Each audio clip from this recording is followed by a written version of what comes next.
Hello friends, मैं मनीष आपके अपने यूट्यूब चैनल मैथ का डर खत्म पर। आज के सेशन में हम लोग त्रिभुज से संबंधित प्रश्नों को हल करेंगे, जहां त्रिभुज का क्षेत्रफल ज्ञात करना सीखेंगे, त्रिभुज का परिमाप निकालना सीखेंगे, या कभी क्षेत्रफल दिया हो तो उसकी सहायता से त्रिभुज की किसी एक भुजा को निकालना सीखेंगे।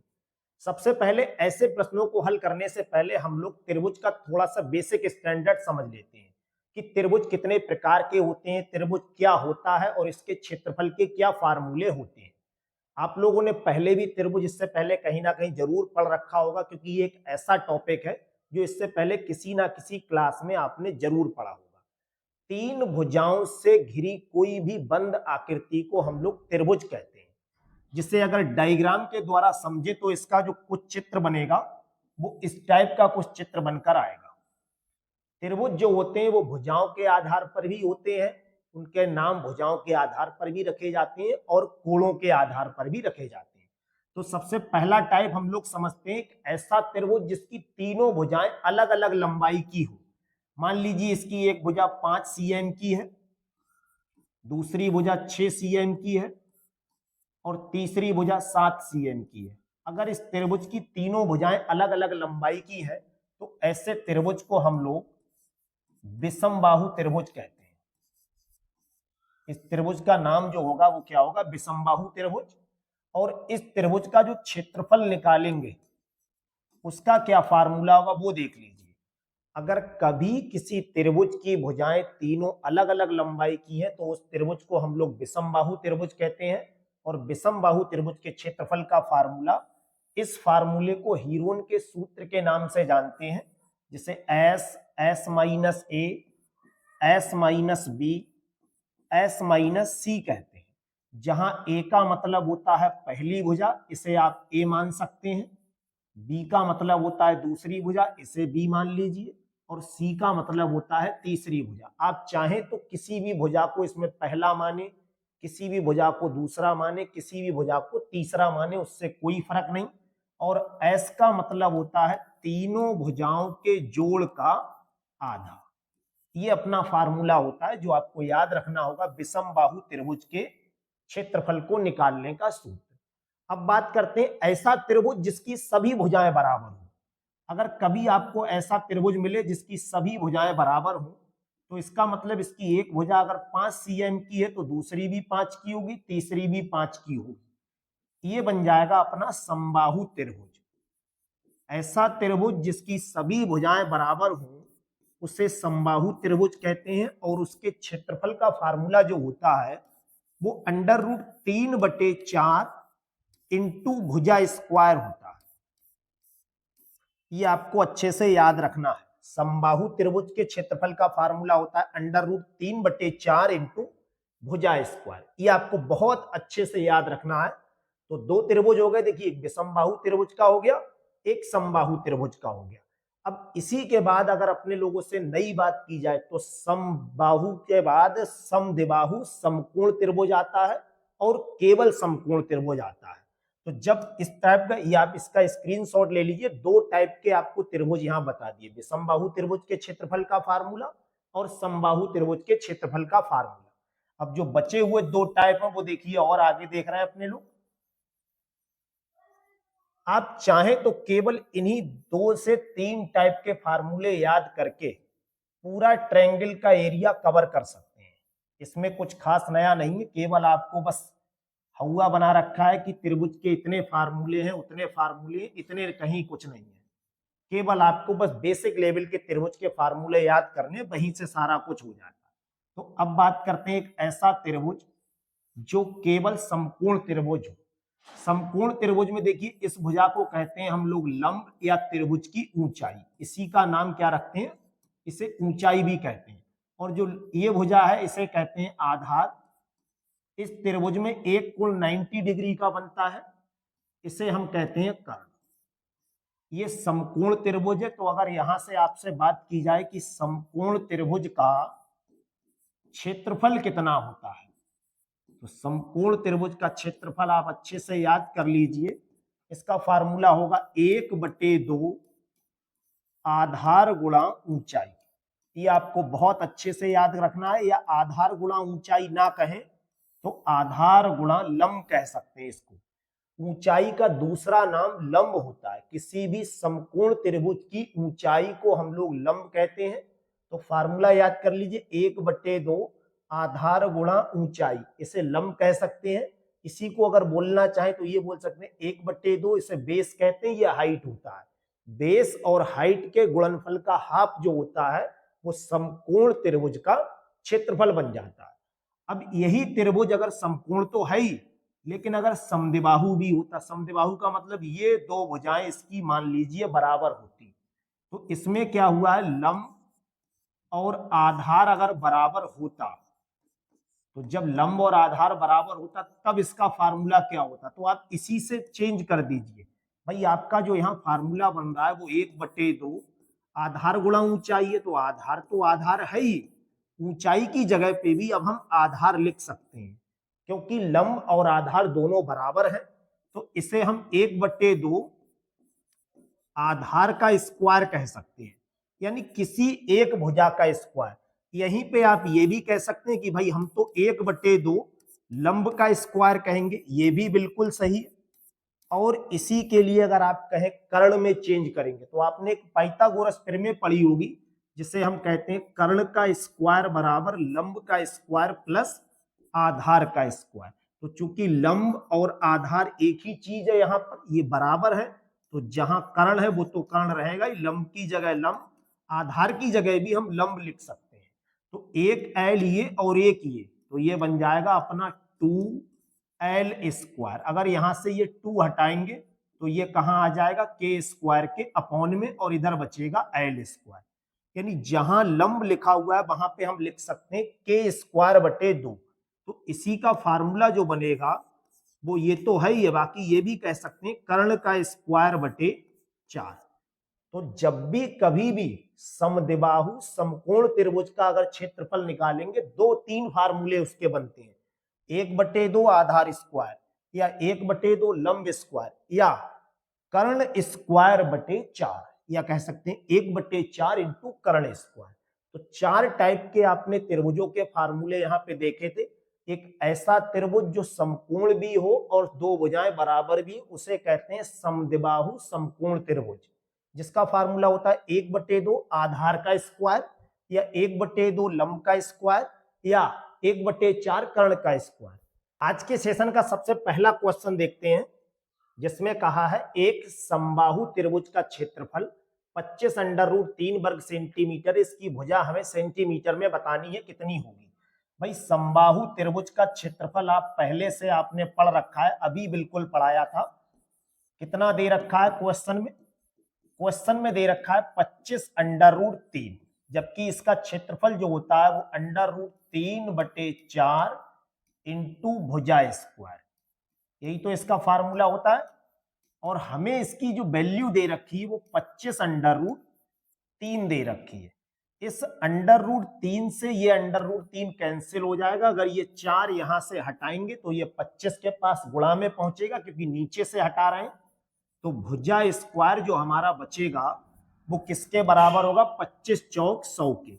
अगर ये स्क्वायर यहां से हटाएंगे तो ये इस पे रूट लग जाएगा, और अगर 100 रूट में लिखा है तो ये होता है 10 के बराबर, 10 सेंटीमीटर उसकी भुजा होगी। दूसरा क्वेश्चन देखिए, जिसमें लिखा है एक समबाहु त्रिभुज की भुजा कितनी दे रखी है, 16 सेंटीमीटर, तो इसकी ऊंचाई कितनी होगी। देखिए इसे डायग्राम से समझ लीजिए पहले। समबाहु त्रिभुज ऐसा त्रिभुज होता है जिसकी तीनों भुजाएं बराबर होती हैं, और इसकी जो ऊंचाई होती है वही मध्यिका का भी काम करती है। इसके बिल्कुल बीच से, ऊंचाई का मतलब है यहाँ पे लंब डाला गया होगा, जब इस त्रिभुज पे आप लंब डालेंगे तो समबाहु त्रिभुज की जो ऊंचाई होती है, जो लंब होता है, मध्यिका, वो तीनों एक ही चीज होती है। हमें ये बताना है इसकी वैल्यू कितनी होगी। तो समबाहु त्रिभुज की ऊंचाई निकालने का डायरेक्टली आप फार्मूला सीख लीजिए। समबाहु त्रिभुज की ऊंचाई निकालने का फार्मूला होता है √3/2 इंटू भुजा। ये फार्मूला आपको याद रखना है। अगर कभी भी समबाहु त्रिभुज की भुजा दे रखी है उसकी सहायता से आपसे ऊंचाई निकलवाई गई है। तो इसका डायरेक्टली फार्मूला आपको याद होना चाहिए, √3/2 इंटू भुजा। √3/2 ये रहा, और इसकी भुजा दे रखी है 16 सेंटीमीटर। 2 से 16 को काटेंगे 8 पर, 8√3। पहला ऑप्शन बिल्कुल अपना सही है। इसका अगला क्वेश्चन देखिए जिसमें लिखा है समबाहु त्रिभुज की ऊंचाई। तो त्रिभुज का क्षेत्रफल हमें बताना वर्ग सेंटीमीटर में कितना होगा। भाई समबाहु त्रिभुज का क्षेत्रफल तभी तो बता सकते हैं जब उसकी भुजा पता होगी। अभी आपने ऊंचाई का फार्मूला पढ़ा था, ऊंचाई बराबर फार्मूला होता है √3/2 इंटू भुजा। तो यहाँ पे ऊंचाई हमें दे रखी कितनी है, 2√3, तो इसकी जगह 2√3 लिख दिया। ये √3/2 ये रहा, और ये भुजा अपनी ये रही।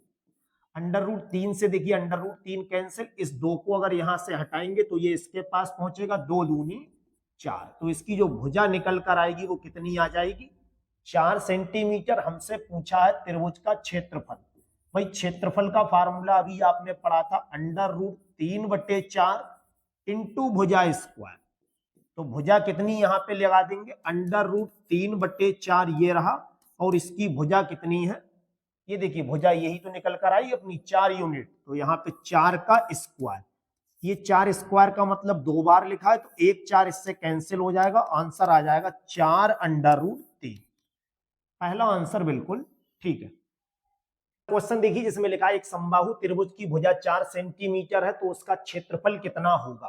भाई अगर भुजा 4 सेंटीमीटर की है तो क्षेत्रफल का अभी आपने फार्मूला पढ़ा था √3/4 इंटू भुजा स्क्वायर। यही तो फार्मूला होता है, √3/4 बिल्कुल ऐसे ही लिखेंगे, और इसकी भुजा कितनी दे रखी है 4, तो इस पे स्क्वायर लगेगा। इसका मतलब ये 2 बार है, 1 4 इससे कट जाएगा, आंसर आ जाएगा अपना 4√3। पहला ऑप्शन बिल्कुल सही है। क्वेश्चन 7 देखिए जिसमें लिखा है एक समबाहु त्रिभुज का क्षेत्रफल। ये त्रिभुज का अगर क्षेत्रफल दे रखा है तो चाहे कुछ भी पूछा हो पहले फार्मूला क्षेत्रफल का ही लगेगा। भाई क्षेत्रफल हमारा क्वेश्चन में कितना दिया हुआ है, 36√3, जबकि होता कितना है एक्चुअल में, √3/4 इंटू भुजा स्क्वायर, और इसकी वैल्यू दे रखी है 36√3। इस √3 से देखिए √3 कैंसिल हो जाएगा, इस 4 को अगर यहां से हटाएंगे तो ये कहां आ जाएगा, 36 के पास गुणा में आ जाएगा, और यहां बचेगा अपना भुजा स्क्वायर। अगर भुजा के पास में जो यहाँ स्क्वायर है इसे हटाएंगे तो इस पे रूट लगेगा, 36 का रूट होता है 6 और 4 का रूट कितना होता है 2, ये बन जाएगा 6 दूनी 12। पूछा क्या है हमसे, त्रिभुज का परिमाप पूछा है। परिमाप का मतलब क्या होता है, एक त्रिभुज की अगर 3 भुजाएं हैं, तीनों भुजाओं को अगर जोड़ दें तो यही त्रिभुज का परिमाप कहलाता है।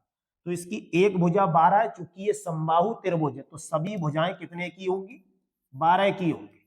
तो तीनों भुजाओं का अगर जोड़ करेंगे तो 12 का तीसरा मल्टीपल होगा, यानी 3 से गुणा कर देंगे, या 12 को 3 बार इस तरह से जोड़ देंगे, तो अपना आंसर आ जाएगा 36। चौथा ऑप्शन बिल्कुल सही है। क्वेश्चन 8 देखिए जिसमें लिखा है एक त्रिभुज की ये भुजाएं दे रखी है 35, 84 और 91। हमें यह बताना इस त्रिभुज का क्षेत्रफल कितना होगा। अगर कभी भी एक त्रिभुज की तीनों भुजाएं दे रखी हो तो सबसे 2 काम इसमें कर सकते हैं। पहले आप ये चेक कर लीजिए कि ये त्रिभुज किस टाइप का है।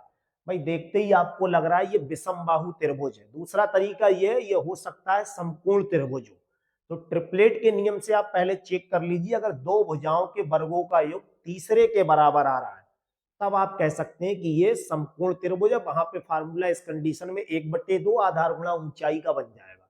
वरना अगर नहीं है ऐसा, या ऐसा है भी, तब भी आप इसे दूसरे फार्मूले से कर सकते हैं। भाई ये 3 भुजाएं दे रखी हैं और तीनों अलग अलग हैं, तो अपने लोग विषमबाहु त्रिभुज मानकर अगर इस क्वेश्चन को करें तो भी कोई दिक्कत नहीं।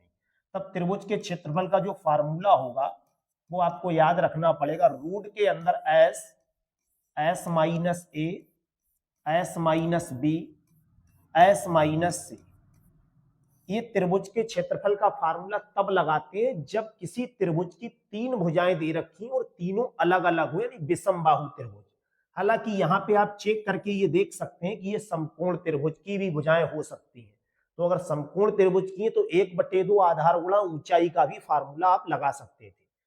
अब यहाँ s का मतलब क्या होता है, तीनों भुजाओं के जोड़ का आधा होता है। तो s की वैल्यू कैसे निकालेंगे, तीनों भुजाओं को जोड़ेंगे, 35, 84 और 91, इसका आधा करेंगे तब हमें s का मान मिलेगा। s का मतलब त्रिभुज का अर्ध परिमाप। 1 और 4 5 हो गया और 5 10 हो गया, 9 और 8 17 और 3 20 और 1 21। 210 का अगर आधा करेंगे ये 105 आ जाएगा।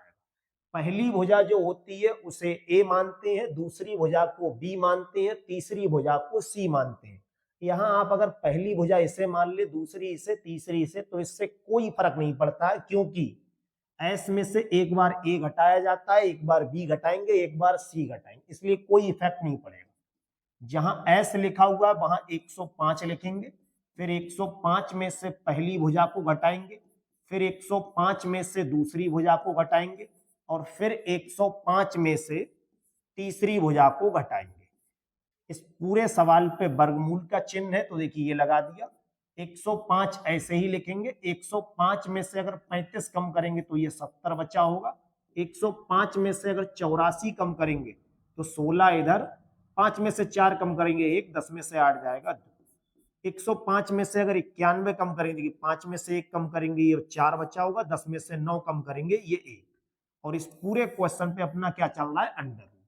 इनके सबके फैक्टर कर लीजिए। देखिए 105 को हम लोग लिख सकते हैं 15 सत्ते 105, तो 15 सत्ते 105 का मतलब 3 पंजे 15, ये हो गया, और 7 ये रहा। 70 को हम लिख सकते हैं 10 सत्ते 70, तो इसे 2 गुणा 5 गुणा 7 लिख सकते हैं।